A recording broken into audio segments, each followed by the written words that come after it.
જય માતાજી મિત્રો, આજે હું આવ્યો છું મેંદરડા તાલુકાના ગુંદાળા ગામ છે અને અમારે પરબતમાં રાવલિયા આ એસેલી અમારા મામા થાય છે.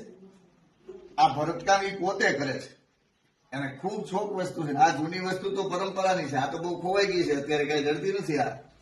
આવી લાકડીઓ ભરે છે. તેની અંદર આપણો ડ્રેસ હોય, જૂના જે કપડા પહેરી એમની હારે પહેરવાનું તો કડિયું સૂર્ણ પહેરી ત્યારે નાળિયું ભરે છે અને સારી ગોફીણ બનાવે છે. સત્રીઓ હોત ઊનથી મઢી ખૂબ સારી બનાવે છે, ખૂબ મહેનતથી કરે છે અને આવું આ લગભગ ક્યાંય જોવા નહીં મળે. એટલે અમારા પર્વતમાં ખૂબ ખૂબ ધન્યવાદ આપું છું. ને લાકડી આપીને આમ તો સન્માન કર્યું કહેવાય. એમને ઘરે હું આવ્યો છું અને લગભગ કલાકારોથી માંડી માતાજી ભૂવા હતા બધે આ બધી પ્રસાદી પુગાડે છે. એટલે ખૂબ એને હું ધન્યવાદ આપું છું. ભગવાન કૃષ્ણની ખૂબ કૃપા છે. ભગવતી માં સોનલમાં, મોગલમાં, રૂપલમાં, દેવલમાં ખૂબ એમની ઉપર કૃપા વરસાડે એવી શુભેચ્છા પાઠવું છું.